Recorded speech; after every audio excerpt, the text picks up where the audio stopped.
thank you, Kazi, for the kind words, and I want to also thank a few people before I begin. First of all, to Mr. Abdul Kar, who created the Bengal Foundation and has the vision to see the creation of an institute that will focus on urban issues in Dhaka and in other places in the world. I think there's actually much to be learned from Dhaka that other places can benefit from.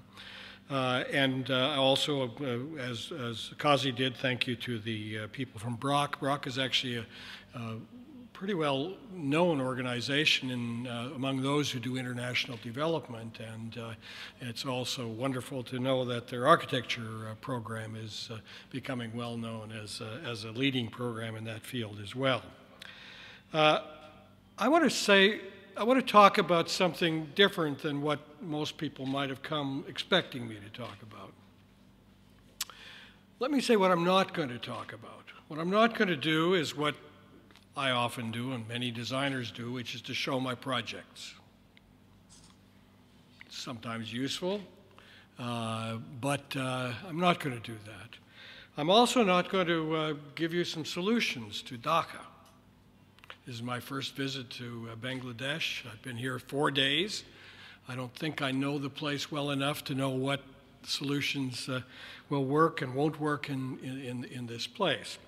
So what am I going to do? I'm going to talk about the forces I think that are at work that could cause cities to change, not only Dhaka, but most cities in the world to change over the next 10 or 20 years. Many of those changes are already afoot. We have the engine of change in our pockets, cell phones. There are other technologies and other kinds of social changes in the society that are at work that are going to cause places to change. And so I want to try to enumerate 4 of those tendencies, trends, ideas, technologies that I think are going to have a profound impact and provide the kind of basis for reimagining the city, for thinking about the city of the future. Now, why am I interested in this? I've observed over the working in many, many cities that what we're constantly doing is trying to solve yesterday's problems. So today, we have immense congestion in a city like Dhaka, and we want to solve the problems of those vehicles that are on the roads right now. But 20 years from now, there are going to be different vehicles on the roads. 20 years from now, people are going to think about mobility in different ways.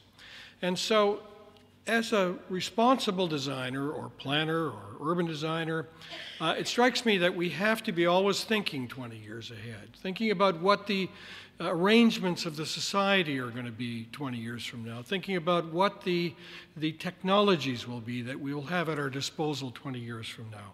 And instead of building roads that accommodate today's cars, we should be building the kind of mobility systems that will accommodate 20 years from now travel demands and needs in cities.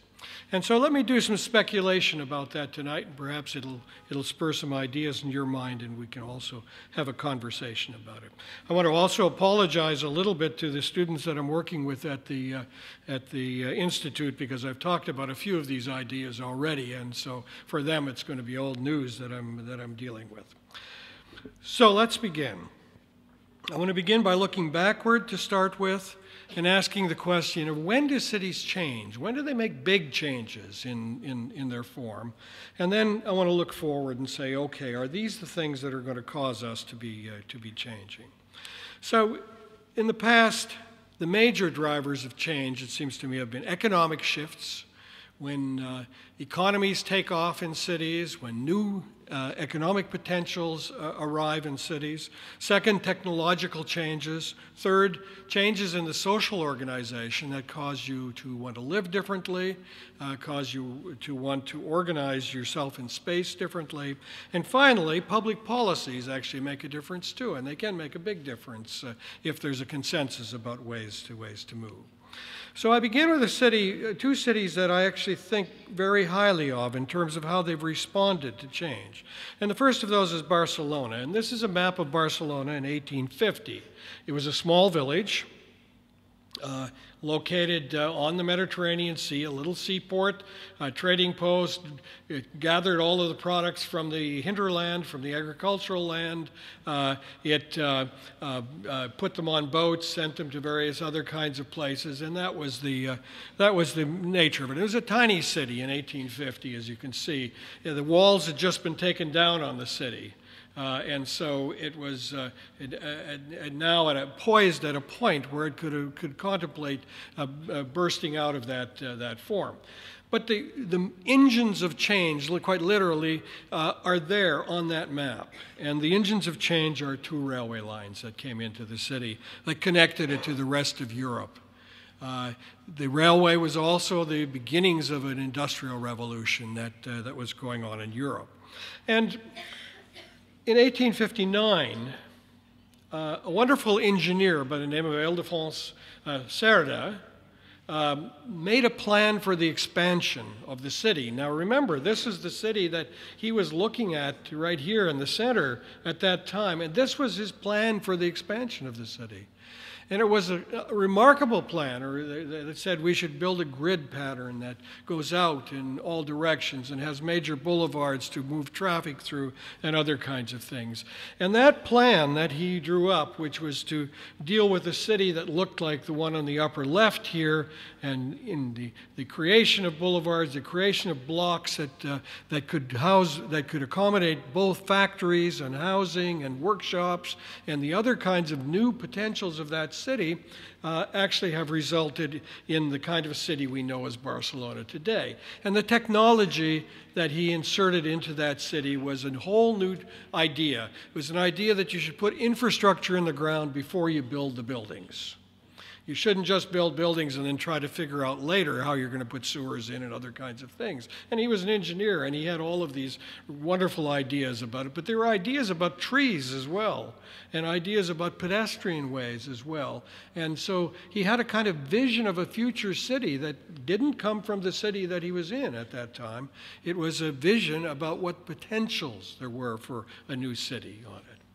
And of course, that city, that plan that he did, essentially carried the city for over 100 years. And it was only in the latter half of the 20th century that it began to change itself again. And this was the result of automobiles and other technologies that were inserted into the city. And Barcelona no longer became even a city that was expanded as Cerda had proposed, but it also became a regional city. Industry moved out of the city, moved to suburban areas. The expressways allowed cars to move out and trucks to deliver things better in suburban areas than they could within the city.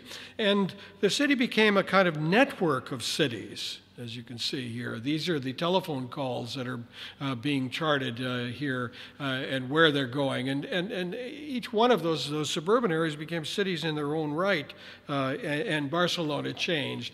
And to change, it also then adopted new technologies that needed to become a regional city. So what were those technologies? First of all, they stopped building roadways. They stopped building any more expressways into the city and disrupting the pattern of the city because they realized that people wanted to live in the city, and that was their greatest virtue. It wasn't access and other things. They built a light rail system to many areas of the city.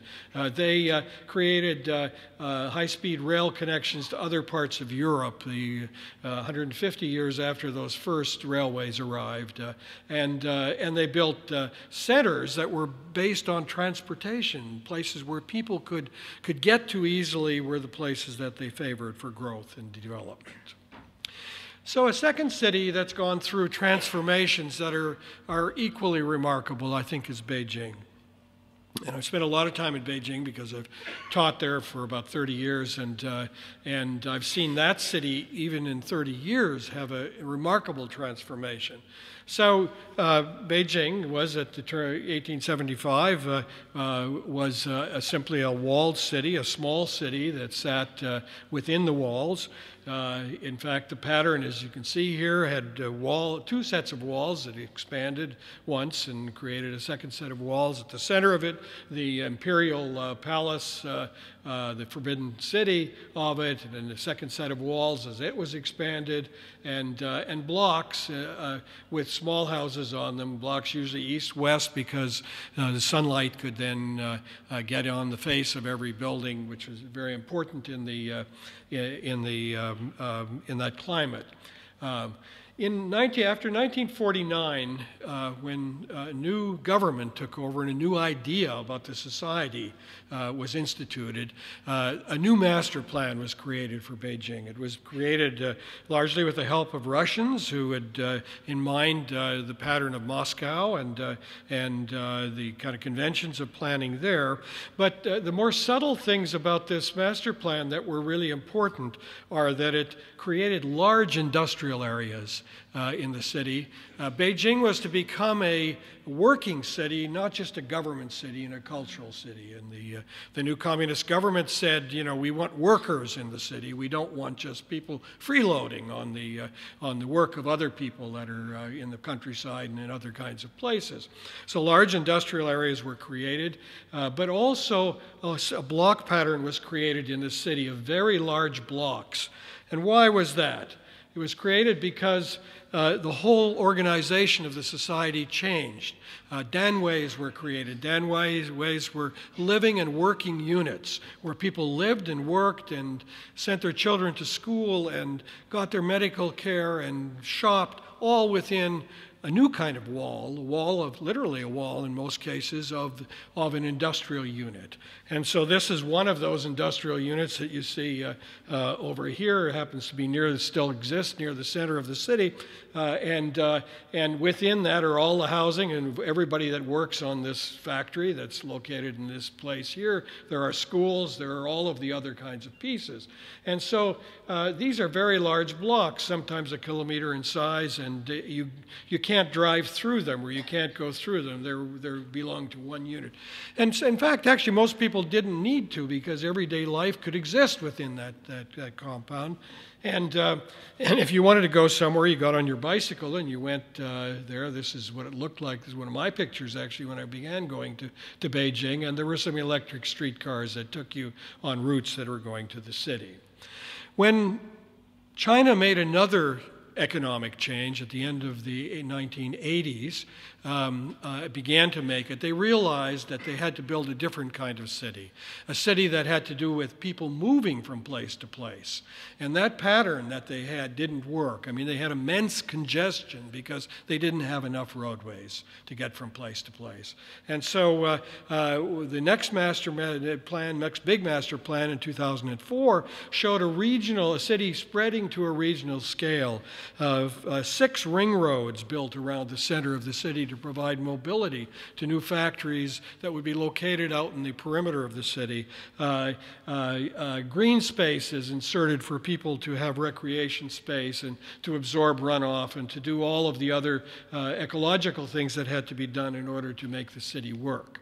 And the new technologies that they inserted were expressways, as you can see here, and the ring roads on them, a whole new mass transit system, thanks to the Olympics, which they felt they needed in order to be able to move people around in a very short period. They built a whole series of subway lines in the city.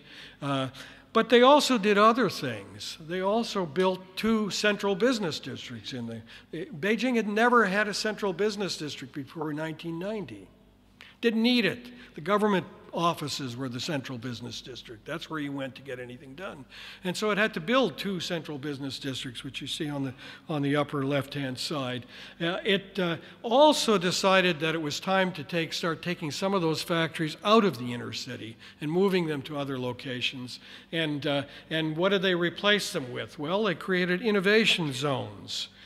such as this place here, which is an old factory, and it's been converted into a creative zone, a place where fashion and design and art are at the center of it. They also converted other areas like the 798 electronics factory into an art zone, which is this here. And they encouraged every university to build technology centers around their campus so that their students and their faculty could actually be generating new kinds of businesses for the city that weren't like the old ones. They also had to convert some of those very large factories. This happens to be the Shougang Iron and Steel Complex, had 100,000 people living and working there. It was one of those Danways. And their most recent plans for it show it breaking it up, creating roadways so you can get through those areas, and you don't have the congestion just on the roads that go around the perimeter of all those areas. The new wave in Beijing, of course, is to create a regional city. And the regional city connects Beijing and Tianjin. They have built a high-speed rail line between the two of them, and they are essentially becoming one city. And they're becoming a city in which the large-scale corporations that are doing heavy industry are located near the port in Tianjin, and the service industries are largely concentrated in Beijing, and there are very strong ties between them. And those ties are high-speed trains that go every 15 minutes between the two cities, a new port, and in Tianjin, actually a new business district as well to cover the needs of that. So those are two cities that have actually adapted in, really profound ways at key points in their history when things were changing, when the economy changed, when politics changed, when the society changed, when the technologies that were available changed. And so what are the future drivers of change? And I want to talk about four drivers that I think are really powerfully important. The first one is the idea of networked work and living. The breaking down of the old distinctions between where you work and where you live. As cities become service economies, and every city, as the wealth and the economic structure of a society grows and becomes more prosperous, becomes more of a service city, and it needs to find the kind of places where those service industries can exist. In fact, most of the value added of most big cities in the West is in services, not in production. There's very little production that goes on in New York. It's all services. There are some industries. The new industries are actually service-based industries, computer software, entertainment, other kinds of things like that.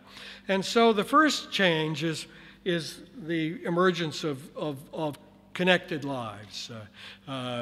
The fact that work and play and recreation and leisure are all connected and all generally within walking range of each other, rather than having to travel in long distances.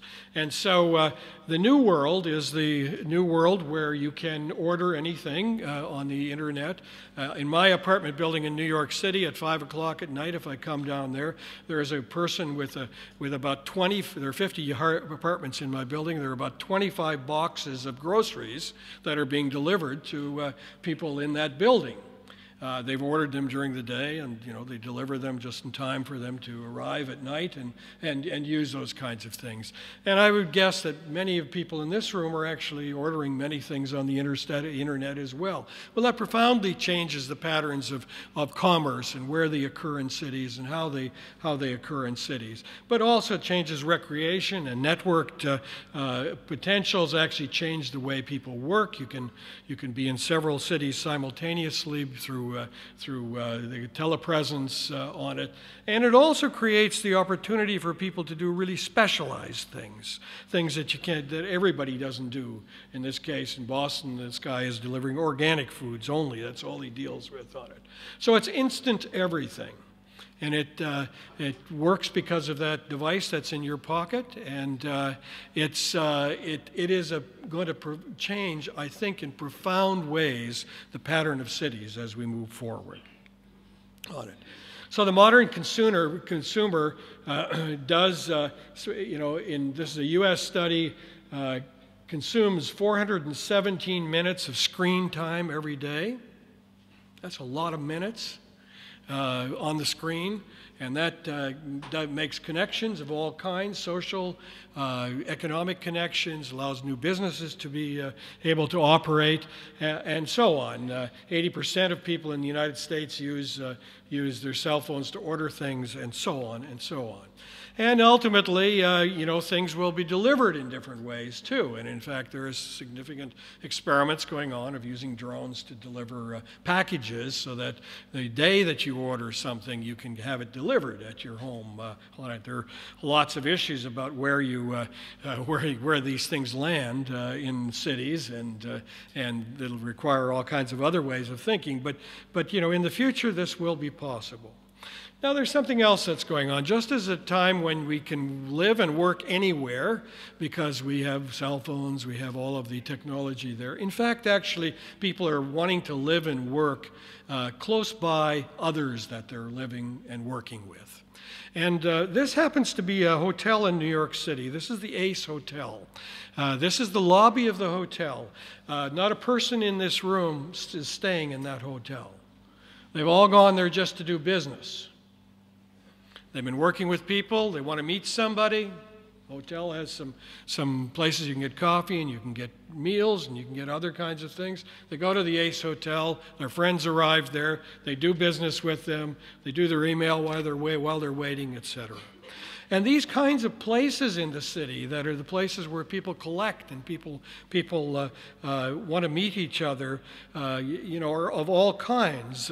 There are coffee shops, obviously, where those kinds of things happen. There are educational institutions where people go and make those kinds of connections. There are public parks where people go and work on the internet and meet other kinds of people on it. There are public libraries, and actually the public library has become the new institution in many cities in the world for making these kinds of connections. I was in a new town in the Netherlands, in a place called Almere, outside of Amsterdam, and I went to the wonderful new public library they built in that city, and I went at 10 in the morning in a weekday, and I walked in, and the entire place was filled with people working on their computers. And I said to the librarian, what are they doing? I mean, why are they there? Why aren't they at work? And she said, they are at work. They're all running their businesses here. And so having spaces like this in the city where you can actually make those kinds of personal connections and also have good internet connections and so on become an important piece of this new live-work connected economy. So having co-share workspaces, all of those companies exist in a single place in New York City. Shared desks, having shared maker spaces for people who want to use CNC milling machines or other kinds of things to make prototypes, things that they're designing. This happens to be in New York City and Brooklyn. Shared kitchens where you can actually do catered food that you serve to people, or you can run a small business that doesn't require a dedicated kitchen on that. And so on. And this map, which is a part of Manhattan, was done by a Columbia student in which they charted all of those places that people go to connect with each other. And there's a kind of a whole new way of seeing the city, of connecting places that are distributed. Look at the number of them. Some of them are in upper stories, so it's a little bit misleading. They're not all on the ground stories of buildings, but these are coffee shops, cafes, meeting places. The Ace Hotel is actually in this picture, and so on it. And in a way, this is a new version of the maps that Noli did of Rome, in which he mapped all of the public spaces in the city, and he said, look, churches are public spaces just as sidewalks and squares and other kinds of things. Well, the map I just showed you is the new Noli map for the city, and certainly for the parts of the city where many, many people are doing this live-work kind of lifestyle and existence.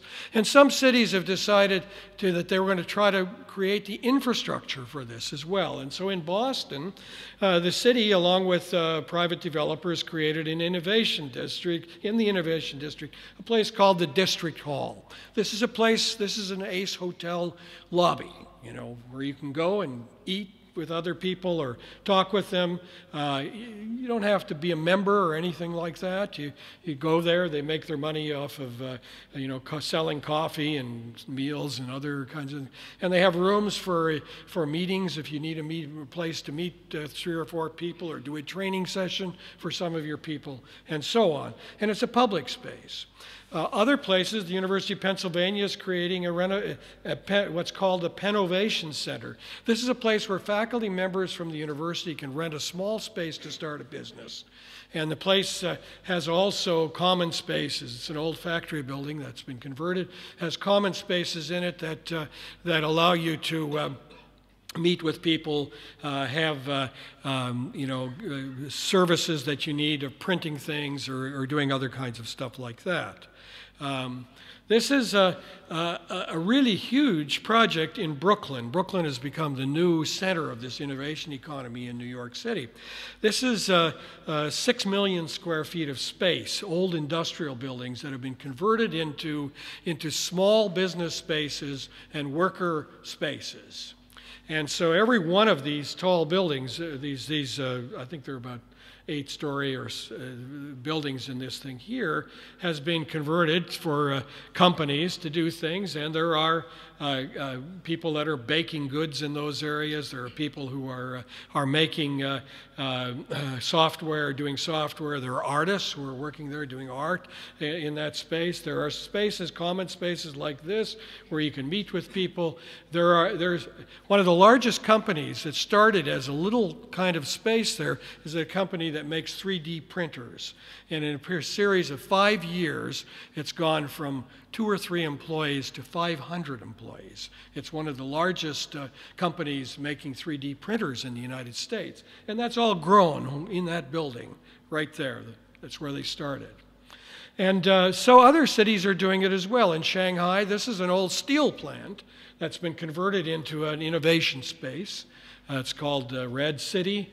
It was the number 10 steel company, a very large factory area, which in this area here, in which they've added other kinds of things. And this has attracted the advertising agencies in the city, the graphic designers, the people selling art, there's a sculpture museum in the lower level of this, and all architects are located there. And so it's become a kind of center for innovative, creative economy. In Hong Kong, what was called the permanent married quarters for the police force has been converted. It was 2 buildings here and here. A roof was put over them. It's been converted into these kinds of innovation spaces on the sides in here, and spaces on the ground floor where you can have an event, or you can have an art show. You can do other kinds of things like that in it. In Paris, the city of Paris is putting in 6 districts of the city common workspaces that you can rent small amounts of space and work there if you live in that district, so that you can live and work in one district on it. Other cities like Barcelona have made major investments in public Wi-Fi to allow this kind of stuff to exist, so that you can, in your home or in any building or any place within that neighborhood, you're capable of being connected with other people on it. And that's a part of a much larger scheme of creating a smart world, a world which there are sensors and which there are many things are being controlled by the technology that's embedded in the environment. This is the new infrastructure of the city. And In Amsterdam, a new district is being created and part of the Docklands. And I think what's interesting about this district, it's being created to make it a live-work world, a place where you can do all of the things we've been talking about here. And its zoning, it doesn't make distinctions between housing and offices or work. You don't have to. It just all that makes distinctions of is how dense it can be and what the ground floor uses can be on it. And so there are also, as an infrastructure, a built-in infrastructure for that of Wi-Fi and other kinds of things that allow every place here to be easily connected. And the buildings themselves are small buildings. You know, this is really important because you got to have many developers capable of building these things, and each one of them trying to do a slightly better one and a different kind of combination. Many of them have housing above ground floor commercial uses and office uses on it, and so this is a new world of development that looks like that. Now, having said all that, you know, maybe this seems completely irrelevant to a city that's just beginning the takeoff of the economic structure. But, you know, I went down to the Old City, and actually, if you look carefully at the way the Old City of Dhaka works, it's sort of like that. People are living and working in the same place. There are small businesses, many of them, parts of networks, where this guy is selling some specialized automobile parts, and the guy next to him on the same corridor as that is selling other electric parts. And so you assemble all the parts that you need and you put them together.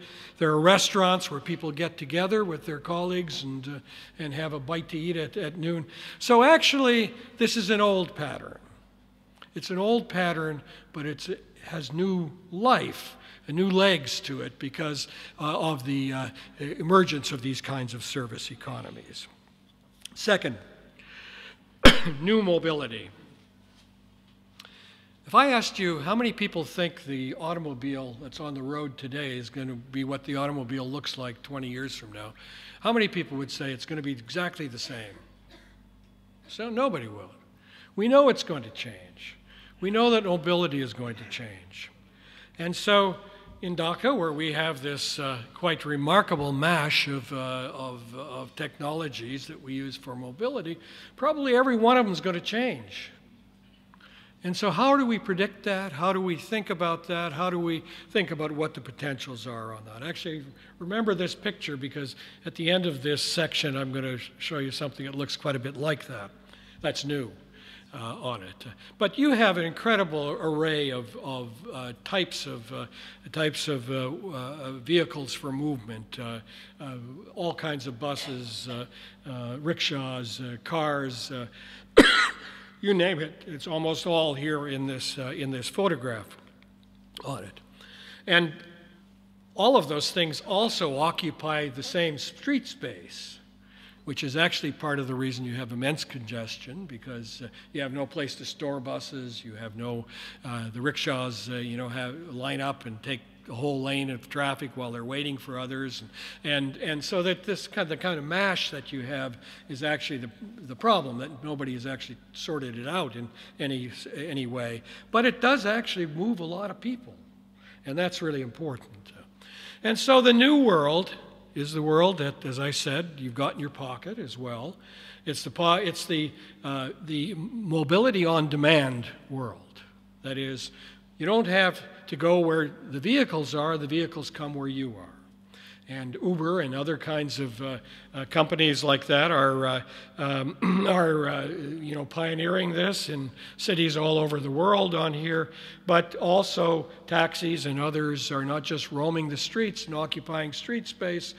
They now can wait somewhere and get to where you are in just a few minutes. And so that actually changes the kind of congestion you have in the city. And of course, the other thing that's changing is that people don't have to own the vehicles anymore that they occupy, and so started with Paris's bike share program. They're now in 150 or 160 cities in the world. There are bike share programs of various kinds. Bikes are a really good solution to the final mile of your travel. If you get off a bus or if you get off a mass transit system or other things to get to your home or elsewhere. But they're also good for other kinds of things. And I think the more profound change that's occurring is that the emergence of car share programs. I would predict that half of the cars on the road 20 years from now will be car shares of one kind or another. There's no good reason to own a car if you live in the city. If you need a car, go to a car share location, or as we'll see in a moment, call one on your iPhone, and you'll have the kind of mobility that you need. So it's mobility on demand. And many places are looking at how to introduce this and integrate it with other kinds of transit systems.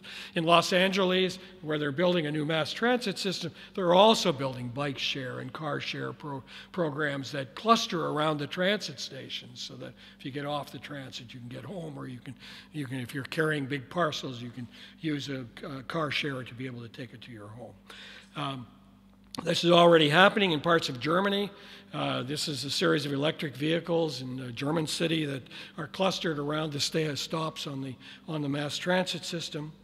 And of course, the big game changer is the autonomous vehicle, the driverless car. Google has now tested its driverless cars. These ones down here, this is their prototype car, but these ones down here, they've tested them for 7 million miles, and they've not had a single accident. 7 million miles, that's pretty good. Much better performance than any human drivers can do on that. And so, although I have to say, I was today I was coming back from a place north of the city and looking at the roadways, and I thought to myself, now how would you program a driverless car to be able to compete in the traffic the way you have it here in this city? So there may be an issue of transition in a city like Dhaka to whether driverless cars can actually perform as well as human drivers can perform on it. But nonetheless, it's going to happen, and it's happening piece by piece as new vehicles come out, and in 20 years there will be lots of autonomous vehicles, or in fact be very few vehicles in my judgment that are driven by people. Now, it has all kinds of consequences. One is you can park your car autonomously. You don't have to park it, and so you can pack the cars in as much as you want. You don't have to have driving aisles because you call the car and it'll come to you, or you can leave it at the edge of a parking garage and it'll just take care of it, or leave it in front of your building and it'll take care of itself. It'll find the place where it needs to park and where it can keep out of the streets so it's not clogging up the street on it. The first of these vehicles, I think, are going to be driverless taxis. And they're already talking about it. In fact, in Milton Keynes in England, these vehicles here are probably going to be in operation in about a year, where you go to the shopping center and you have parcels and you get in a vehicle and it takes you home and you get out, take your stuff there, and the vehicle drives off and goes somewhere else, does something else as part of it. And there will be autonomous buses, which actually would be a great benefit in a city like Dhaka, where the buses are incredibly unpredictable as to how they're using the roads. Maybe we could have smart buses on the roads on it. And so, just as a piece of speculation, let me show you a thing. This is a little vision that was done by Björk Ingels. Big, and I think it's actually quite a nice vehicle. He said, how would we change streets? How would we change the city as a result of autonomous vehicles? And so his point was the real danger is that we're going to just keep building big roads, and they'll just fill up with more cars. And because you can travel just a few feet behind another car in an autonomous vehicle, you'll have many more vehicles on the roads. But he said, there are other potentials as well. So what are those potentials? And you know, instead of driving a car here and a car here on the road, you can drive in much denser ones. You don't need interchanges like this. You can actually, those vehicles can turn sharp corners and can do other kinds of things like that. He figured that you could actually free up about 20% of roadways by using autonomous vehicles. Actually, an MIT study has looked at the impacts of autonomous vehicles and car share vehicles, those two things together, and have said there would be 35% fewer vehicles on the road as a result of that. So we may have fewer cars in the future than we have today, and there being better mobility for people in them. So the vehicle that Björk Ingels imagined was one where there was both a autonomous characteristic in the car, and there was also a ground surface with sensors, so it knew where every car was at any particular time. Whether it's going to be that, or whether it's going to be another one where there are sensors, or the Google one where there are no sensors, where they're just algorithms that tell you how to do. We don't know that yet. But so what he said was, you can then have cars moving freely on the roadways. You don't have to have lanes. Why would you need lanes? They will avoid each other. They won't run into each other on these things. If a pedestrian walks out into the street, they'll recognize that, those cars, and they'll go around them, bend around them. And so public squares could actually become pedestrian squares as well as automobile squares, and you could have a fluid environment rather than a fixed environment. And so he showed this vision, which was of the Potsdamer Platz, where they're holding a concert in the center of the square, and cars are still going through the square and avoiding pedestrians and moving through it in this kind of a way. Now that's sort of like the way people drive in Dhaka today. And one of the great challenges and interesting challenges is to figure out the algorithms that are in the heads of drivers and pedestrians so that you could actually program these autonomous vehicles to be able to do those kinds of things. Okay, third change. I think there's going to be a democratization of financing of buildings and projects and public projects, and a democratization of the debate over public things through the use of new technologies that are available. And so I begin with an example. I've been doing some work in Bogota, Colombia, and this is a 60-story building in Bogota, Colombia. They couldn't get any financing for anything in Bogota because they've had a civil war basically for 40 years, and nobody would lend any money to anybody in the city. And so some smart developers said, okay, we'll crowdsource the financing. We'll let small investors invest in this building, and we'll give them a share in the building, and they'll get revenues as you move on there. And so fairly quickly, they enlisted 3,800 investors who contributed $200 million to the building of that building. And that building is being built with only a very small amount of financing from the outside. Almost all of the money is coming from people who subscribed shares in that building. And so that's crowdsourcing. And it's now being used in the United States for quite a lot of buildings. There are companies that are, in fact, raising money for projects, private development projects in that way. People that did this project asked us to do something else for them, which is, they said the problem is not that we can't raise money for projects, but there's no consensus about how to build things and where things should. Every project that's proposed is there are people against it. And so could we work the other way? Could we actually do a planning process in the city and identify projects that people would like to do and identify what kind of a city people would like? And so this is the crowdsourcing of design of the city. And so we created a series of websites that are accessible on a handheld as well as on a computer, and we asked them questions. What kind of a community project would you be willing to pay for? And people, responded to these things. And there were debates about these kinds of things. We hooked up with a radio station, and there were they would hold a program on one subject, like that subject, and people would call in. And so there was a kind of crowdsourcing of ideas, and around some of them we actually got some consensus on it. But some of them were there also just to debate on it. They were done in Spanish as well as in English. People from anywhere in the world can respond to it. And so, what local resources should be better recycled and reused, and a debate about what kind of a recycling program should we have in the city, et cetera. I think this kind of crowdsourcing of planning and ideas and policy is actually going to become a common thing in the future. And so other cities are doing this. In Boston, there's a City Hall Plaza, which people have hated since it was built. And almost a year after it was built, people were proposing things to do with this plaza. And so they finally decided, well, let's crowdsource it. Let's get ideas from the public about it. And so they did. And so people started submitting ideas, architects, people in the city, et cetera. And so ideas are emerging. And several of those ideas are ones that there's quite a bit of consensus around, and they're probably going to move forward with on it. There are crowdsourcing programs in England to create amenities. This one was a crowdsourcing to create a couple of swimming pools that were in the river. And it was to provide the seed money to be able to get the design done of it, and cost it, and all the rest of it, and develop a financial plan so that it could work.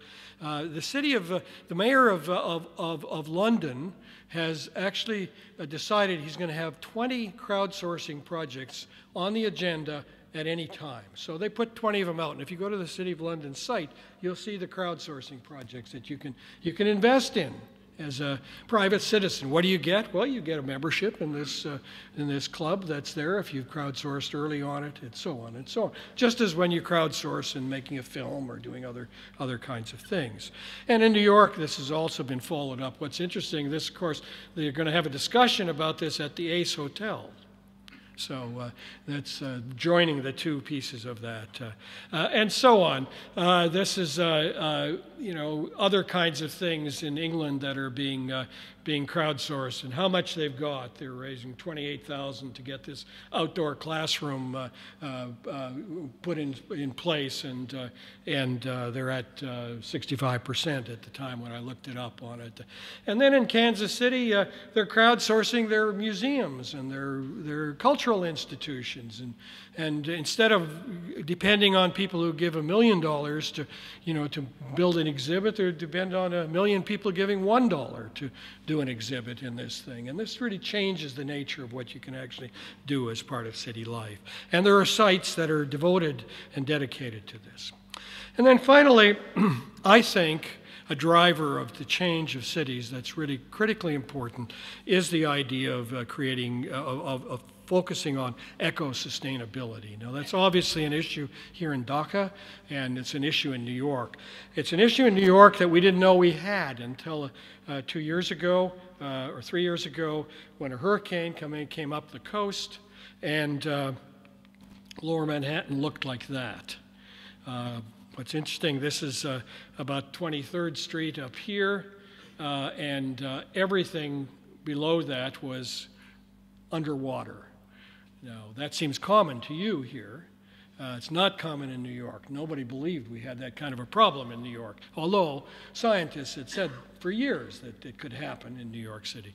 It's actually, what happened was that they had the hurricane pushed water on the city, and it was about 2.5 meters of sea level rise. And so this is actually what could happen as a result of global warming. And so New Yorkers have wakened up about that, and there is now it's interesting, incidentally, this piece here has light in it. This is Battery Park City, which has its own internal generators, and because it has banking institutions that couldn't be closed down in that area on it. In any case, so what are they doing? So people are doing serious planning now. Teams of people, groups from universities, private consulting firms and NGO organizations have tackled areas. The national government has given money to people to try to figure out what would you need to do to be able to increase the ecological capacity to deal with climate change in parts of New York. And so this one is actually, I believe, if I have it right, a project that's being done by MIT and a number of other institutions in which they've looked at the very large wetlands in New Jersey beside New York, and the capacity to actually increase their ability to absorb and hold runoff and rainwater from extreme floods. But other cities are doing it too. Boston's doing it. This is the area in Boston that could be inundated with a flood like the one that we had in Philadelphia, and so now people are worried about that issue. You know, most of our cities in the world, big cities in the world, are on waterways of one kind or another that are subject to flooding, and Shanghai is worrying about this. Hong Kong is beginning to worry about this issue, and of course you have that issue as well in terms of the flood zones. And so what are people worrying about and doing? In New York City, they're worried about new barriers to stop the surge of water into the inland. And so they're looking at things like constructed reefs, and they're looking at, in New York City, also ways to create a barrier that stops water, as the Dutch have done and as London has done, to stop tidal surges. They're looking at ways of taking the wetlands and nourishing them so that they can absorb and hold more water in them. And rather than trying to fill wetlands, making them have more capacity to absorb things and hold it so it can actually be infiltrated into the soil on it. There are many visions of what the new city might look like as a result of that, including these kinds of visions. And then in Manhattan, which was all of this area was flooded to the left of us here, what they're looking at is what would it take to create a set of barriers around that city that would prevent this. And so they have different zones, different solutions for different parts of it, but one of the areas is over a roadway, and the idea is that you could cover over that roadway and create an embankment that on the side of it, but also then create an open space on top of that roadway that helped those neighborhoods adjacent. And you could do it in stages, where you build the barrier, then you build the cap on the roadway at a later date. You could even put the roadway down on the ground at that point because there's no flow of people across that barrier. And so this is also being looked at in terms of how would you change parks and adapt the parks so that they can hold back water from the adjacent city. And in other areas, you know, lower density areas, these kinds of things are being looked at. This is a scheme which was done by MIT and, by Penn, our students and faculty and others, in which they looked at the city's large market, which, you know, we can't allow to flood because we need it for food supply to the city. And that means building a wall around it in here, and that means that huge amount of water that falls on here that has to somehow be dealt with during the time when the water levels are high across this. And that has involved looking at various kind of strategies of how you impound that water and what you do with it and how you purify it and how you reuse it and other kinds of things like that. Looking at paralleling waterways with conduits so you can actually let the water build up in an area but then slowly move it off into another water course along the way. And there are places in the United States that are experimenting with other kinds of solutions of this. This is a very nice development, relatively low density, as you can see on there, but this is one of the first experiments in the U.S. of trying to preserve agricultural land and create an expanded wetland that takes the urban runoff. The idea in the U.S. is that you should have zero net runoff. That is to say, when you develop a site, you should have no water running off that site more than was running off it before it was developed. And so that means impounding it. And actually in the city of Philadelphia, we have adopted a rule, which is that every building has to absorb the first 1 inch of rainfall in a storm on site. Every building. And so that means green roofs, that means tanks in basements of buildings, reusing the water, using it for irrigation, doing all of these other kinds of things on it. So there are lots of these experiments. And I want to end with an example which I think is actually quite an interesting one. This is a project that's recently been done by Sasaki out of Boston, and this is for a development in the Philippines, in Luzon, in the Philippines, called the Ananas development. And their idea there is its agricultural lands is to preserve agriculture, intensify it, make it a part of the life of the community, preserve the capacity of that environment to absorb and hold water and runoff as a part of it. And so what would that new city look like?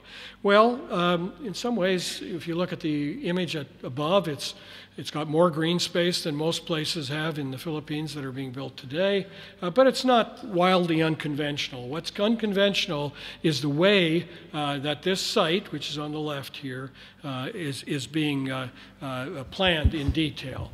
And so one idea is to create strips of urban agriculture that move through the area and give every person living there the capacity to have a small garden plot that they grow their own foods and vegetables on, but also have commercialized agriculture operating within the city limits to keep the same number of farmers as there were farming those lands before on that land rather than displacing them in the course of the development. And so these are the kinds of schemes that they have. They also are building in barriers so that rivers, when they flood, don't reach the residential areas that you see over on the right-hand side. They have some new patterns of development. It's not low density, it's modest density development, maybe not quite as high as most of the development here, but no reason it couldn't work in a place like this on it. And then it also involves new mobility, a autonomous bus system that runs up and down the main spine, and then car shares and bike shares and other kinds of ways of getting to your home, or even walking to most of the places on there.